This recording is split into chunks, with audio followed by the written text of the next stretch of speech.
today, in our ongoing series that the United States Capitol Historical Society provides to look at public history in a manner that inspires informed patriotism, which is our responsibility according to the authorizing legislation that created the Capitol Historical Society. The Capitol Historical Society, chartered by Congress, was set forth in 1962 with this mission to try to make sure that we tell the stories of the Capitol and the people who work in the Capitol,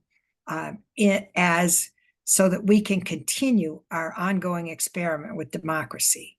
So today we have a very special webinar with a special guest, Mike Zamore, who is the author of a new book called Filibustered: How to Fix the Broken Senate and Save America.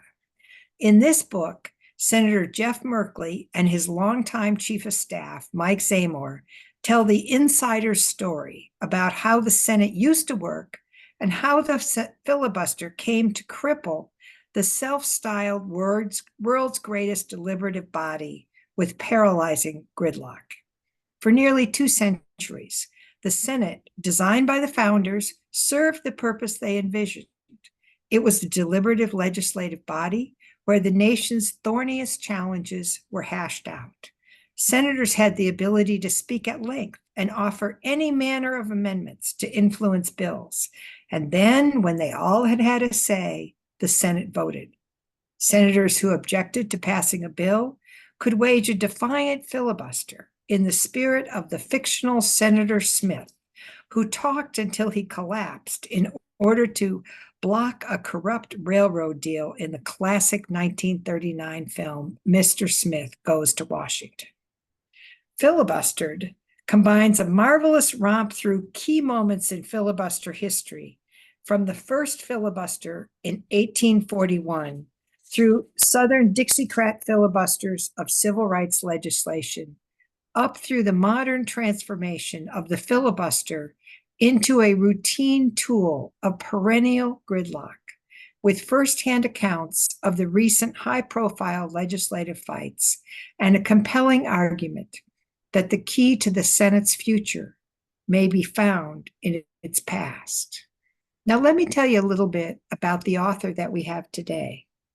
Mike Zamore is now the National Director of Policy and Government Affairs at the American Civil Liberties Union, where he leads efforts to harness the organization's vast expertise, 4 million members and supporters, paid staff in every state, and electoral work to shape federal, state, and local policy. Mike is a 22-year veteran of Capitol Hill and spent over 14 years as chief of staff to Senator Jeff Merkley of Oregon, who was first elected in 2008. He and I had the privilege of serving together as chief of staff when I was Mary Landrieu's chief of staff, so we saw each other often, especially in our weekly meetings for the chiefs of staff. Mike is the co-author of Filibustered: How to Fix the Broken Senate and Save America. And we are so grateful that he is with us today. The great thing about Mike is, in addition to all his professional accomplishments, he lives here in Washington with his wife and 2 sons. He identifies as a reluctant runner, a more enthusiastic than talented soccer player, and dear to my heart, an avid, if often disappointed, fan of the Cleveland Guardians. Now, this is a good year for us. So, Mike, tell us about, why did you write this book and what did you learn?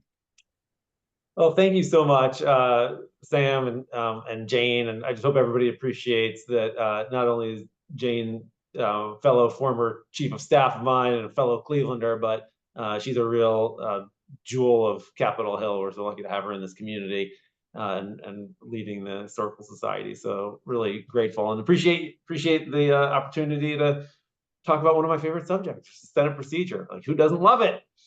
I would start by just noting that today is my son's birthday.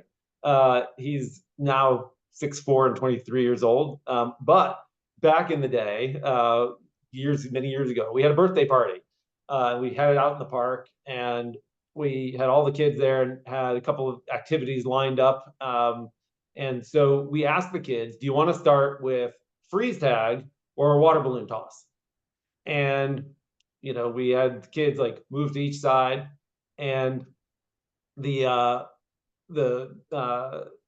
count was 6-5. So there were 6 kids who wanted water balloon toss and 5 kids wanted freeze tag. And you will be surprised to hear that out of that vote, we decided we would do the water balloon toss first. And you know what happened? None of the kids on the losing side of that vote said, but wait, there weren't 60% of the kids who wanted the water balloon toss. The idea that the majority should prevail is common sense to children at a birthday party or on any playground at any school in the country. And of course, as everybody here I'm sure knows, that is very distinctly not the way the United States Senate works in its current iteration. Basically, the majority almost never carries the day on legislation in the Senate, because unless you can muster 60 votes, and that's what we refer to as a filibuster. Bears no resemblance, of course, to the filibusters of old, and it's a product of some a deterioration of rules and process that happened over a really long time. So my case that I'm here to make is that this status quo that we have is really bad, and I want to talk about how we got here and why it matters and what we can do about it. So if you roll all the way back to the very first Congress, so the Constitution gets written this sultry Philadelphia summer. First Congress is elected, shows up to figure out how to be a new government, and they had lots of questions to sort out. And I'm not making this up, but they spent a bunch of time debating what they should call George Washington. Do they call him His Excellency or His Highness or what have you? They debated things like, when John Adams, who was the vice president, signs his name on a bill, does he sign it as president of the Senate or as vice president? And people were worried about separations of powers questions. And, there's all these like protocol things, and it's like the very basic stuff that hadn't been yet established. Everything that new Congress did was setting a precedent. So one of the things they had to figure out was, what are the rules of the road for actually considering, debating, and voting on legislation? And they had clear opinions about this. So the founders who drafted the Constitution, many of them were actually in that first Senate.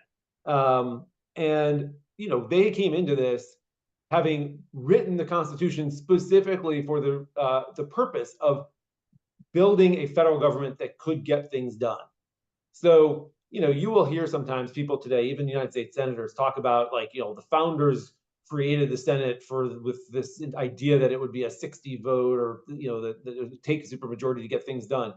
Totally false, right? When Hamilton was defending, and Madison were both defending the new Constitution in the Federalist Papers, they made clear that a supermajority is a really dangerous way to run an institution. So Hamilton talked about supermajorities producing tedious delays, continual negotiation and intrigue, and contemptible compromises of the public good. Does that strike anybody as an apt description of today's United States Senate? They kind of understood the dangers, and so they created the Senate as a place that would be certainly deliberative, but with a mission of achieving things and passing bills. So Jefferson wrote a manual of parliamentary procedure that was informally adopted in the Senate, and it included an admonition that no one is to speak impertinently or beside the question, superfluously or tediously. So they didn't anticipate filibustering, right? They were like, you should get to the point, and then when you've had your say, you should sit down. And in fact, the very first rules of the Senate included a two-speech rule. And so, they enshrined this in the rules of the Senate, that a senator could only speak twice on a given issue in a given day. And that rule is still in the Senate rules 200 and whatever years later. So, so the idea was, all these senators will have their say, and then they will conduct the business of the Senate and not speak tediously or beside the question. So that was the rules. But of course, you're talking about 26 people, all from the same social class, many of them having had long histories together, and they didn't really need the rules to guide how they proceeded. It was a small enough group that they really ended up operating largely on the basis of kind of an emerging social contract. And in the book, Senator Merkley and I call this the code. It's like this code of conduct that evolved that became really the operating system of the Senate. And the whole idea was, like, we're here to get things done.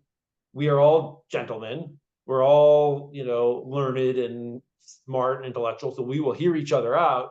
We'll be respectful of each other's opportunities to speak, but also respectful of others' time and the purpose that we're here for. And so everyone has a chance to offer amendments. Everybody has a chance to speak, and then the Senate has its vote. And that vote was always a simple majority vote. There was no other alternative in the rules for well over 100 years. It didn't mean that the Senate was some kind of Eden of high-minded intellectual engagement or particularly efficient. What we know from the first Senate mostly comes from the diary of one of the senators, William McClay of Pennsylvania. He's only there for 2 years. He drew the short straw on the first terms of the Senate. A third or two, a third or four, and a third or 6 years. And he wrote this diary that was basically like, so and so was mean to me. I had dinner and the food was terrible. It was like all your typical diary stuff mixed in with a procedural accounting of what was happening in the Senate. And there's no existing official records, so that's what we got. And then McClay describes at one point another one of his colleagues as going on at length, and he said, quote, "He has words at will, but scatters them the most at random of any man I ever heard pretend to speak." So, it wasn't all, roses and champagne in that place. They got on each other's nerves, and and some senators definitely were longer winded, but the code prevailed, and they for 50 years, really, they would do the business of the Senate and talk and amend and vote and move on.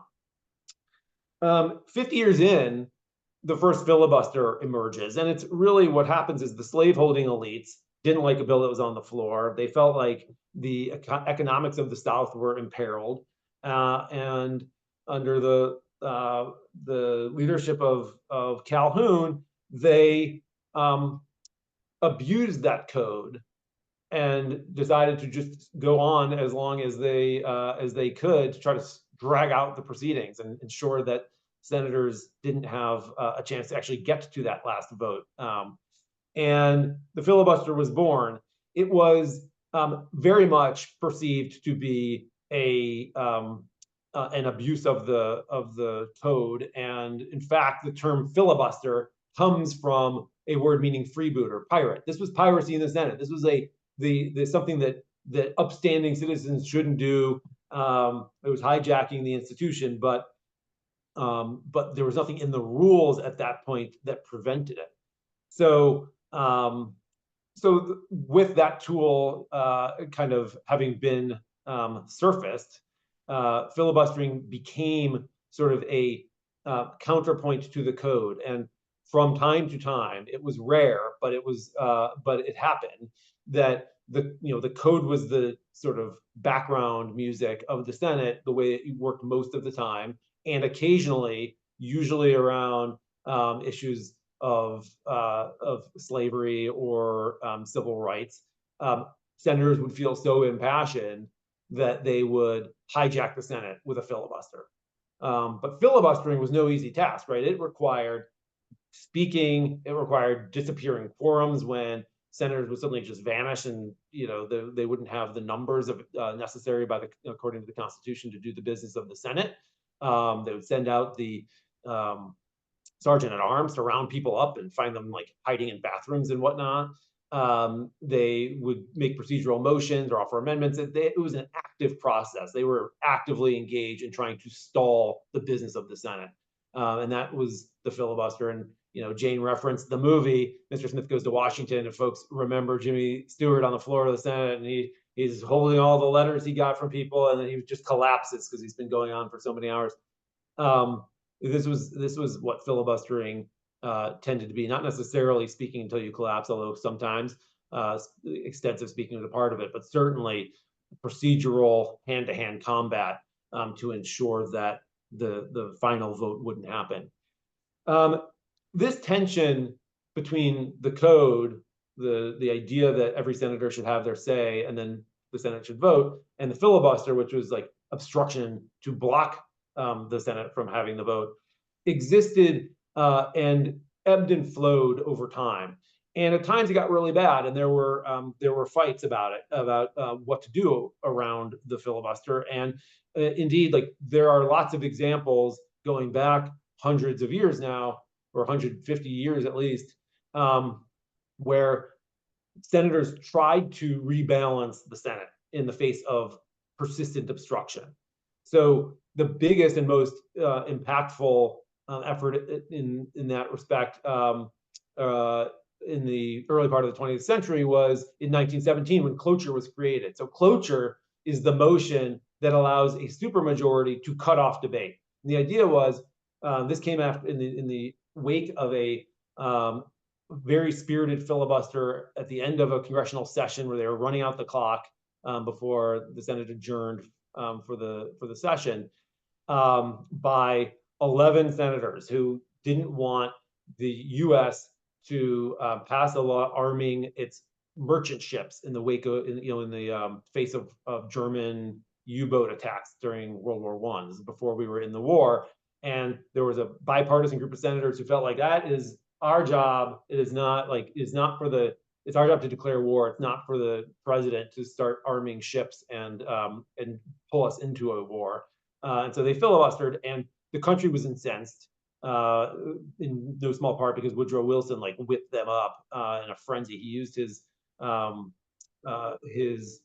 inauguration weekend to put a front page editorial in the New York Times, just castigating these senators for standing in the way of national security. And in the wake of that, the Senate passed a bipartisan cloture rule. And the idea was, look, filibustering is rare. Filibustering is generally like a small group of senators hijacking the place. And if a supermajority, at the time 2/3, wants to finish this debate and get to a vote, there should be a mechanism to do that. And so that was an initial effort to rebalance this. And it wasn't the first effort, but it was the first successful effort to really rein in filibustering and bring the code back. And it pretty much worked. So for the most of the next 40, 50 years, filibustering was very uncommon.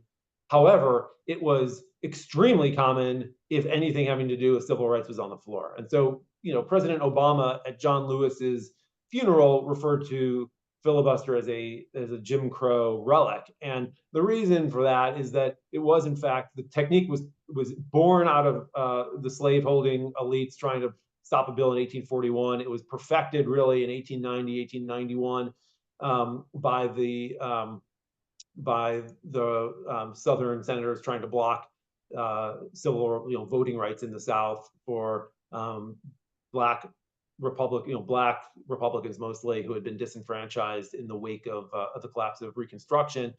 And then, in the subsequent decades, almost everything that the Senate did, it did by, via the code, with the minority having a voice but not a veto, with the exception of every time an anti-lynching bill came up, civil rights bill came up, voting rights bill came up, anti-poll taxes, any of that. All that was like, you'd have this like wall of Southern objection and filibustering standing in the way. In 1964, the longest debate in Senate history took place, and was around the 1964 Civil Rights Act. And eventually, that filibuster was broken, but not by wearing down the filibustering senators, but because the pressure, the political campaign to win over 60 senators, 67 senators at the time, 2/3, and invoke cloture ultimately was successful. And it was a massive effort, all hands on deck, to get really Everett Dirksen and some of the Republicans to come on board and help break the Southern Democrats filibuster, obviously a much less partisan time, with Lyndon Johnson pulling the strings in the White House. So in the wake of that 1964 victory and the 1965 Voting Rights Act and some of the other civil rights wins, the civil rights, the anti-civil rights, racist taint kind of fell off of the filibuster, and there were other changes as well. And so in 1975, there was filibustering was on the rise again, and by our current standards, it seems pretty quaint how many filibusters there were, but it was like 30 plus it happening in 74, and the Senate felt like they had to do something about it. Walter Mondale led an effort to reform the rules, and the rule change he was seeking was modest. He was not trying to get rid of the filibuster. He was not trying to make cloture, sort of very easy to invoke, but he was trying to just drop the threshold to invoke cloture and end a debate from 67 votes to 60. So be a little bit easier. It would mean that a more modest bipartisan, usually majority, could get to a final passage. But in the grand scheme, it was pretty modest. It was met by substantial opposition from the leadership of both parties. And in part, it was because of how he was trying to change the rules. And in part, it was because some of those leaders were still fans of the filibuster, like Robert Byrd, who was the whip at the time and was, part of that Southern bloc of senators who had filibustered the civil rights bills of the 60s and 50s. And in the end, though, Mondale had the votes to win on sort of simple majority procedural changes that would have allowed the Senate to rewrite the rule book when it came to the cloture rules and to lower that threshold. So in a compromise intended mostly really just to save face for the leadership, they decided they offered Mondale a deal. They brought him into the office. Mansfield and some of the other leading Byrd and some others were there, and they said, look, we will support this and we'll do it through a rule change vote that gets you 67 votes to change, like to invoke cloture on a rule change and actually rewrite the rules that way instead of by the kind of procedural avenues that Mondale was pursuing with a simple majority. It's like leave that tactic to the side and let's do this the old-fashioned way of just mustering a big bipartisan majority. But you got to give us something, and the something they asked for was, instead of changing the rule from 2/3 of the senators voting to 3/5 of the senators voting, change it to from 2/3 of the senators voting to 3/5 of the senators, period, the senators who are in office. And for Mondale and for everybody involved, really, it appears, this was not seen as any kind of big, substantial, substantive concession. It was really, when there are absences, and in the mid-70s, absences were much more common than they are today. It meant you would still need to get 60, not 59 or 58 or 57 or whatever, depending on how many senators were in the chamber voting on any given moment. So didn't seem like a big give. Mondale took the deal. But what it ended up meaning was that it no longer requires any opposing senators to vote for cloture. Cloture fails on a 59-0 vote. Al Franken tells a story about leaving the chamber in 2009, 2010 during his first 2 years in Congress, and he says to Jim Bunning from Kentucky, he says, "Hey, Thursday afternoon, he's leaving. He says, 'I'll see you on Monday, Jim.'" And Bunning looks at him like dumbfounded. He's like, "Monday? That's a cloture vote. I'm not going to be here." And that's the reason that filibustering has sort of skyrocketed in the years since. I mean, there's a bunch of reasons probably, and we could talk about those if you want in the Q&A. But one really, really big part of the story is that filibustering, used, as I described, used to be this like active sport where you had to really be involved and engaged and engaging in all these procedural battles and speeches and so forth. Now, they don't have to worry about a vote being sprung on them at any moment. They don't have to worry about how they overcome these all these challenges. Like, it's become super easy. Like, you can, if you're a senator and you want to block a bill or block a vote on a bill, all you do is have a staff member email the cloakroom and say, my senator will object to a vote. And then it is the responsibility of the majority to find their 60 votes and break that quote unquote filibuster. And so what we've seen in the years since is an absolute explosion of filibustering, and again, the reasons are somewhat varied, but the result is indisputable. So in those 10 years leading into the 64 Civil Rights Act, this is the heart of the civil rights movement. There were in that 10-year period 9 filibusters. In the 6 years that Mitch McConnell was the minority leader and Barack Obama was in the White House, there were 643 filibusters. There have been over 1,000 in the last 10 years. So we've gone from the filibuster being this like rarely used kind of dramatic tool of obstruction to becoming the routine part of Senate governance. And we've had some efforts as like over time, there've always been these procedural efforts to rebalance when obstruction gets out of hand. Byrd himself, in fact, led a bunch of these efforts in the late 70s and the 80s when he was majority leader. Some interesting examples that we can chat about if folks are interested. Again, like during the Q&A. But in the wake of today's systematic obstruction on every single legislation, like, we have changed what the Senate is and how it works, right? So it is now really a minority controlled agenda. If the minority is not on board, the Senate would, the Senate minority basically gets to decide if anything gets a vote. The majority can force a cloture vote on a motion to start debate on a bill, by virtue of like controlling the calendar, basically. But they can't even get onto the bill, let alone get to a final up or down vote without the minority's agreement. And in today's hyperpolarized politics, where both parties have learned well the lessons going back to the Gingrich Revolution, that obstruction pays dividends at the ballot box, and that the majority gets blamed for not delivering results, regardless of the reason.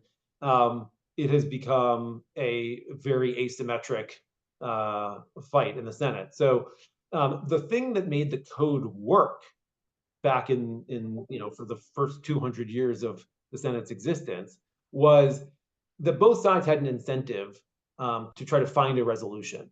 And there was an understanding that, again, with the rare exceptions of bills being filibustered, most of the time there was an understanding that there would be a vote at the end of the day. And the question was, what is going to get voted on? And the minority, therefore, had an incentive to try to make the product more to their liking. The majority had an incentive to negotiate with the minority because, A, they might need the votes, but B, the time on the floor of the Senate is the most precious commodity a majority has. And the minority could stretch things out. Again, like, it wasn't necessarily for obstruction, but it was for leverage. And so you had both sides with that incentive to come together. You certainly had different political dynamics at play also that rewarded compromise in ways that maybe don't exist today. But you had the institutional structures that were like pushing people towards the middle. In today's Senate, the majority still has some incentive to make compromises because of the they obviously they can't get 60 votes, at least not since 2010. Without help from the minority. But the minority really has very little incentive most of the time to come to the table. And so, I think what we are talking about in the book is trying to come up with solutions that restore the way the Senate operated under the code. How do we bring back that operating system that said, every senator has a voice, senators have an opportunity to influence legislation, to shape the public debate. But at the end of the day, you get an up or down vote, and the majority prevails. And so we've got some thoughts about how you could do that. They're not exhaustive. There's other ways you could probably get to a similar point of restoring the incentives on both sides. But like what we propose doing is that we got to bring amendments back. So I mentioned that we went from 9 filibusters to 643. At the same time that filibustering has gone like this, the number of amendments has gone like that, because neither side, or the majority in particular, doesn't have an incentive to allow amendments on the bill if the bill's going to get blocked anyway. Why set yourselves up for hard votes and use up that time? So as an example, the Dodd-Frank Act in 2010, one of the last bills that I remember working on that had a robust amendment process, had 28 amendments during the consideration of that bill. In 2017 and 2018, which is the last Congress that Mitch McConnell was the majority leader and Democrats were in the minority, there were 17 amendment votes, 26 amendment votes that entire Congress, 26 amendment votes that in 2 years versus 28 on the Dodd-Frank bill. So we just don't do amendments really anymore. So we propose guaranteeing both sides of amendments, because amendments are sort of the historic superpower of senators, sort of how you force issues onto the agenda. You can demand accountability in our democracy by forcing senators to take a vote on and show where they stand. It allows you to put things on the public's radar screen in a different way, and it gives senators a stake in the legislation that's on the floor. So we should be guaranteeing both sides amendments, and then we should be bringing back the talking filibuster, not exactly as it existed before, because times have changed, but make filibustering an active process again. Require the floor to be actively used. If senators are saying we want more time to debate, we're not ready for a final vote, then use that time for debate. And if no senator seeks recognition, the background rule of the Senate, going all the way back to the founding, is you have a vote. So we want to bring that dynamic back into play. Enforce the two-speech rule that, again, goes back to the founding during a talking filibuster. So every senator can speak for as long as they want, up to twice. And at the end, at such time as nobody's left to speak or nobody is seeking to speak, you have your up or down vote. And we think that process would allow, you still have the ability to cobble together bipartisan 60-vote majorities that would invoke cloture and end a bill sooner. And this way, you'd have an opportunity and a reason for both sides to want to pursue those middle grounds, right? Because filibustering is hard. It's hard on both parties. So if there is middle ground to be had, it should be, there should be an incentive to go find it. And so we think that's what these kinds of reforms might do. I want to close on this, and we'll go to questions, but I want to just talk for a second about why this matters. Right now, we have lost sort of the democratic feedback loop in the United States Senate and consequently in Congress. For now, like basically 15 years, it's become almost impossible to do anything other than sort of emergency legislating or things that have huge bipartisan support, usually because there's some incredibly deep, pocketed special interest who's on board. Very little of of the things that people actually want Congress addressing get done because one party or the other is not invested in giving the majority the opportunity to create a solution and campaign on that win. So that democratic feedback loop being broken is I think really undermining the belief that Congress can work or does work for the American people. And you see it in the way in people's regard for Congress, but you also see it in like the cratering poll numbers for democracy as a way of governing. Like we start our book on January 6th. We talk about the experience the senator had of being in the chamber that day, and the danger to democracy represented by people being so disengaged that they're willing to use violence to try to prevent the peaceful transfer of power. That the line from January 6th back to the rampant filibustering that makes the Senate essentially like gridlocked and unworkable is, I think, very direct. I think that we have lost the ability to tackle the problems people care about, to show them that government can do things that they want it to do, to have debates and find compromises around the biggest issues that people are worried about, the challenges our country faces. And I think it's incredibly dangerous. And the result of when you combine a Senate and a Congress that can't really act with massive disillusionment, you set the conditions for demagoguery. You set the conditions for executives, or courts for that matter, taking power away that really does belong in the legislative body, in Congress, and saying, and people being on board with that, right? The public and a lot of policymakers are like, yes, the president should just do it because Congress is unable, or the courts should just do it because Congress is unable. That's not the way our democracy is supposed to work. It's not the constitutional system that was built that served the country pretty well for most of 200 years, obviously with some huge, shameful omissions or problems. But by and large, like, if we want a government of, by, and for the people, we need Congress, we need the Senate to be able to do the people's business and be responsive, and we've just lost that. So that's why we wrote this book, and that's why we feel like it is so important that we step away from the specific issues that any individual person or party might love to see have the opportunity to block, and think a little bit more about how we create a governing system, or recreate a governing system that does the will of the people and gives us the chance to be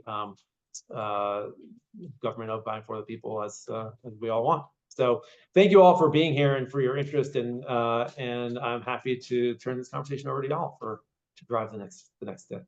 Thanks. Thank you, Mike. I love listening to you talk about Senate procedure. You are such a perfect, Senate geek.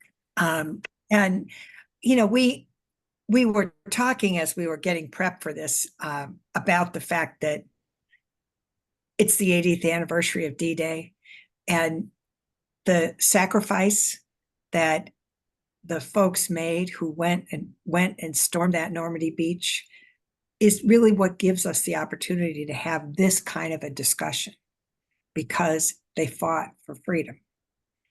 They fought for engagement and democracy. So now we're having this discussion. And one of the things that seems very interesting in these days is that the Congress and the courts currently are into this conversation about what did the founders intend, an original intent. But it does seem to be a little bit cherry picking, where everybody picks what did the founders intend based on what they liked, And I mean, as you pointed out, the founders of the Senate were 26 guys, all men, all property owners, all of the same, basically the same social class. And so what they intended was they would sit there with their, colleagues and associates and take care of the government, and a whole lot of people would be left out. But how do you sort of square that original intention conversation with this conversation? I mean, I think that we need, and what we've seen throughout our history, right, is that we have adapted and evolved our government to meet changing times and needs, and that has meant in part like widening the circle of who gets to participate, which has been important. We still are struggling over that question, I think. And we've changed the way, what we expect from the different branches. We've changed how they organize themselves and how they're structured, and all kinds of things. And I think that's important and necessary. And, I think the challenge that we face right now is it's less a question of like, what did the founders actually intend? And it's more a question of, how do we restore the values and purposes of the Senate?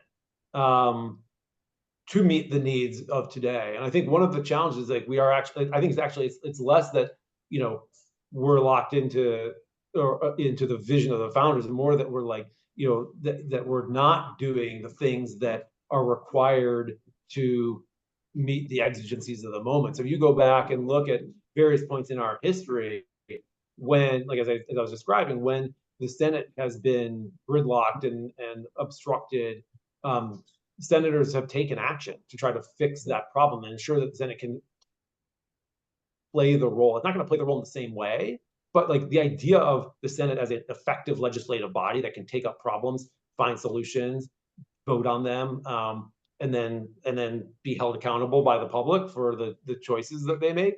That, you know, I think is sort of timeless and what we're kind of currently lacking in given the way the status quo is operating. And I mean, let's just talk a little bit practical politics. You wrote a very comprehensive book. It's very persuasive. Do you think that there are enough people in the Senate who really want to address the situation or not?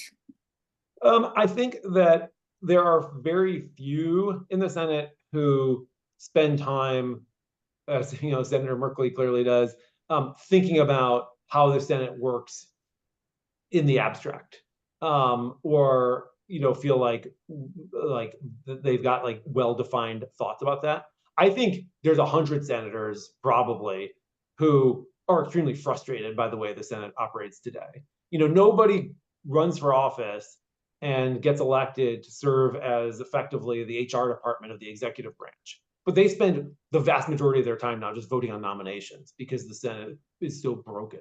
Like that's not why anybody is there.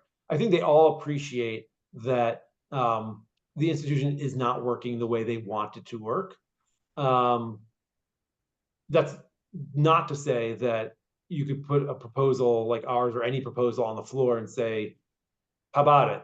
And get it to sail through, right? The politics of changing the rules of the Senate are inextricable from who's in power at a given moment and what people want to accomplish. So, you know, I don't have high hopes that you're going to suddenly have a bipartisan majority say, okay, this is just out of hand. Like we got to rewrite these rules. I would love to see it, but and we've tried, you know, over the years, Senator Merkley and I had lots of conversations with our colleagues across the aisle about ideas for reforms that ultimately get quashed if they get serious and or run into kind of other political buzzsaws. So I think that the Senate will change. I mean, I think that if you look what happened on nominations, the pressure, I don't think minority rule is a particularly tenable, stable situation. And so on nominations in 2013, you had like just a full-on blockade of like DC Circuit Court and a host of executive branch positions. And the pressure built to such a point where Senate Democrats voted by simple majority to just like drop the threshold on cloture to simple majority, essentially do away with the ability to block nominations.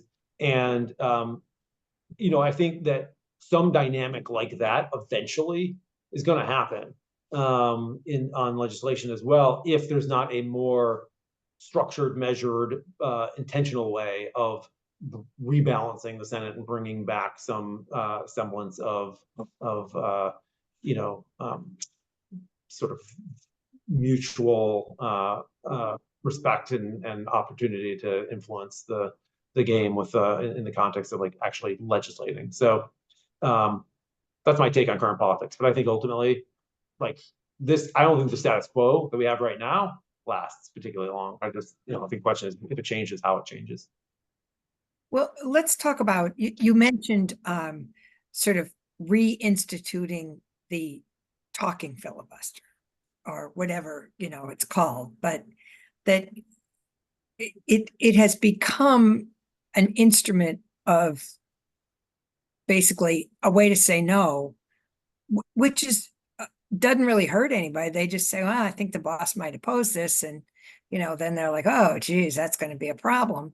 Do you think there is a possibility of creating consensus that if there's going to be a filibuster, somebody's got to actually stay on the floor and make it real? Yeah, I mean, if you have conversations with individual senators, as we have over the years, like very, very few say they disagree with that idea. In theory, I think getting someone to vote to do that is another story. And again, so much of where you stand depends on where you sit. And for the most part, senators in the majority are all for modifying rules around the filibuster, and senators in the minority like it just fine. And so and that frequently changes when they change positions, although not entirely, because we also talk in the book about this, but it is definitely asymmetric in terms of the impact on Democrats' agenda and the impact on Republicans' agenda. So they don't necessarily see it exactly the same way. But I do think that I think that the idea of if you want to block something, you should get to go and stand and speak for it. I mean, Manchin has been very supportive of that idea. Sinema has been supportive of that idea. We've had conversations with Republicans who'd say, "Oh yeah, that makes sense." But the proof is in the pudding. Kind of when you get down to the brass tacks of how do you vote on a particular proposal. Most senators are not up for trimming the powers that they might want to exercise in the near future. Well, and would it require 60 votes to change the rules? Well, interestingly, a rule change actually requires 67 votes to get cloture on a rule change. So one of the seminal moments in Senate history that we talk about in the book is that in 1891, there was a filibuster going on. I mentioned about trying to bring back voting rights in the South for Black Americans. And it was being filibustered. And this was really the first big civil rights filibuster. And the Republican leadership in the Senate at the time, who was trying to pass this bill, brought the first version of a cloture rule to the floor as a resolution to try to change the rules. And then the Southern senators filibustered that. And what they proved basically was, not only can you not break our filibuster on the bill, you can't break our ability to filibuster. We can filibuster the ability to filibuster. And so that precedent has, and experience has sort of held all the way through. And so to break a filibuster on a rule change proposal, you need 67 votes still. That said, there's lots of ways that we effectively change the rules in the Senate without needing 67 votes. So the nuclear option, so-called, that was used on nominations a bunch of times by both Democrats and Republicans, and in other contexts as well, sort of pioneered by Robert Byrd in the 70s, which is basically to reinterpret the rules. The Senate is the ultimate arbiter of what the rules mean, and the Senate can say, a majority of the Senate can say that a rule that says X actually means Y, or a rule that means 60, the 67 senators are required to block a rule, to invoke cloture on a rule change actually means a simple majority, or what have you. And they can do a lot of different things by reinterpreting the rules. So while the official rule book may not change, the way the Senate kind of operates can change by simple majority.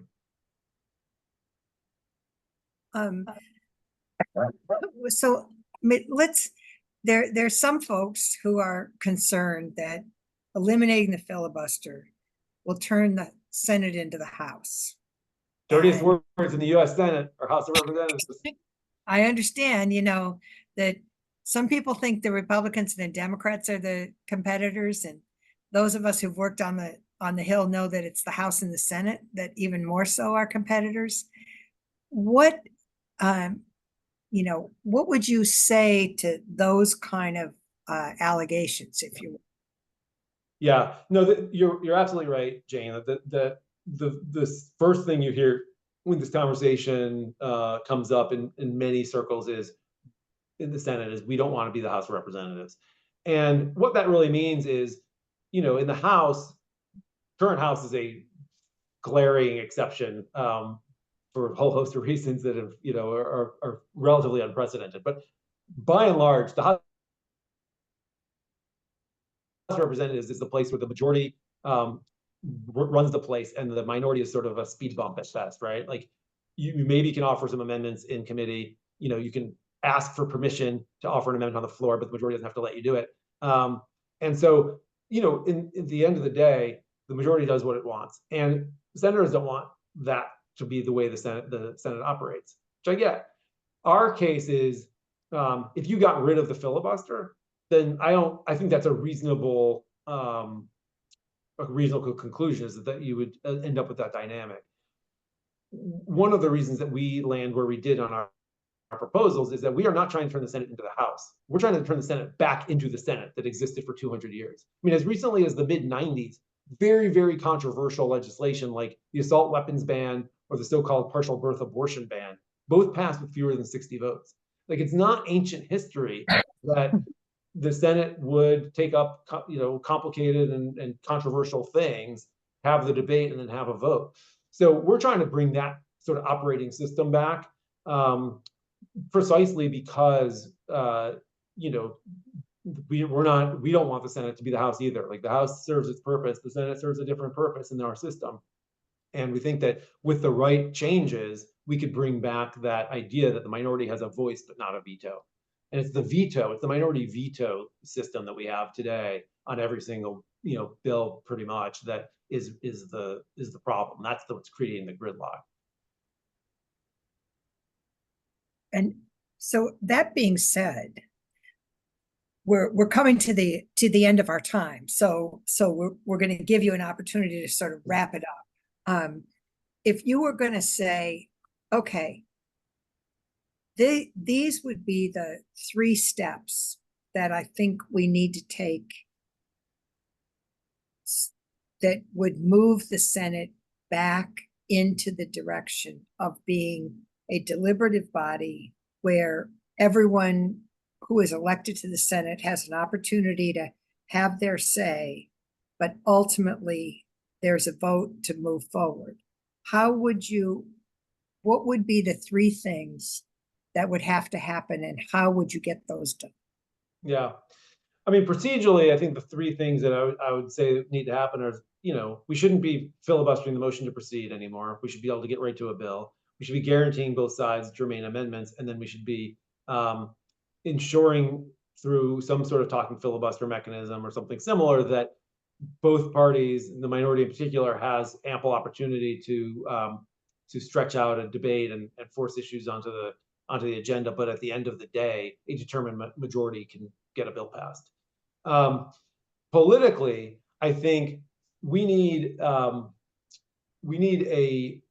understanding first by senators that the public should not be allowing senators to hide behind the filibuster as a reason for inaction. I think part of the problem right now is that the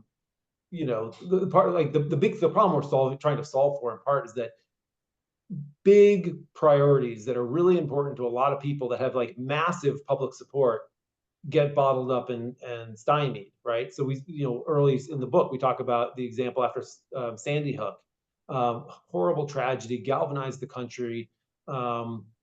We tried to get past a bipartisan proposal around closing the gun show loophole. It got filibustered, right? Like, and that was just accepted as like, oh, we didn't get the 60 votes. Guess we can't pass this bill, right? I think it's really important that people understand that this status quo is totally ahistoric, that this is not the way the Senate's supposed to work. It's not the way it needs to work, and that it's in the senators' control to change it. So I think first we need to make sure that is like, the filibuster isn't an excuse that the majority can hide behind for not delivering results. Secondly, I think we need to be recognizing that any like driving a solution the most expeditious solution to deliver some particular outcome is not a long-term like recipe for success. So, there's talk about like carving out a voting rights bill or an abortion rights bill if the Democrats were to retake Congress, because they're really important and people care a lot about those things. But I don't think that, just sort of wiping away the filibuster rules for a particular bill is going to be, I'm not sure you can get 50 votes for that. If you do get 50 votes for it the first time, you're then going to be confronting that question on every single bill that follows. And eventually, I think that's a slippery slope to the Senate becoming the House issue that we discussed. It's how the legislative filibuster dies, and which some people may be good with. I don't necessarily think is like the greatest outcome. And then, thirdly, I think like we need we really need to sort of foster an understanding that there's a path forward. We need like enough imagination to understand that there is a path forward here that restores the Senate's historic way of operating, that gives the senators the way, I talked about, they're not there to be just approving nominations all day long. Like, we can make the Senate the place they want to operate in, whether they're in the majority or the minority. Like, I think that it's really important that we not be positioning this as a winner take all situation. One of the benefits of the Senate is that the minority has a voice, and I think making sure that we create a solution that folks can live with in the minority as well is really, really critical, because A, you have a chance of getting it done, and B, it's part of what gives our system, especially in these polarized times, some measure of stability. I think it's important that the minority be empowered. So the reason we wrote this book was to try to help elevate, educate, provide a roadmap for how things got to where they are, why they're anomalous in the course of our history, and how we can make them better, and hope that it serves that purpose a little bit. Well, Mike, thank you very much for taking the time to write the book together with the senator, and for taking the time to be with us today. I think you've raised a significant amount of issues. I don't think this webinar will solve all our problems, but as we look at the work of the United States Capitol Historical Society, our work really is to inspire informed patriotism. And informed patriotism is looking at our institutions and determining and offering suggestions about how to make them work more effectively. And that's what you've done with this book. So for that, we are very grateful. Thank you for being with us. I have the book here. Now let's see if I can do this with the background. So it's really worth a read. It's entertaining, tells some stories about past times when the filibuster's been used, but it also is thoughtful about the future. So we appreciate your being with us, and look forward to carrying on. As we move forward, we want to encourage you to join us for some upcoming events. We had a conversation about what did the original founders want? And next Thursday, we're going to be talking with a new person who wrote a new biography about John Quincy Adams, A Militant Spirit. And James Traub, who has written that book, will be with us. And then we're going to have a very fun conversation with Congresswoman Ileana Ros-Lehtinen and Congresswoman Cheri Bustos, two retired congresswomen who both played in the Congressional Women's Softball game. We're going to talk about how did that game get started, what does it mean, and how do we move forward. So we hope you'll be with us. For that, we also hope you'll be with us on the 27th of June when we look again at when women won the right to vote. There's a new look at the 19th Amendment with Dr. Lisa Tetrault. This is part of our ongoing series about the constitutional amendments. We're up to 19, so we'll keep going on. But as we come to a close today, we want to reaffirm again our real thanks for the people who served on D-Day as we're at the 80th anniversary. We've got a slide, I think, that you can put up. General Eisenhower indicating the tide has turned, the free men of the world are marching together to victory. That was not an easy march. There was an awful lot of lives that were lost and dedication that really exemplified what is truly the American spirit. And it is the American spirit that the United States Capitol Historical Society wishes to preserve and to share and to move forward. As we continue our mission as charged by the United States Congress to inspire and inform patriotism. We thank you for being with us. We thank you for your support. We remind you that while we are chartered by Congress, we are not funded by Congress. We are funded by you who contribute. Thank you very much for your contributions. Thank you, Mike, for giving us your time so graciously. We look forward to being with you for the next adventure. Take care. Be well. Bye.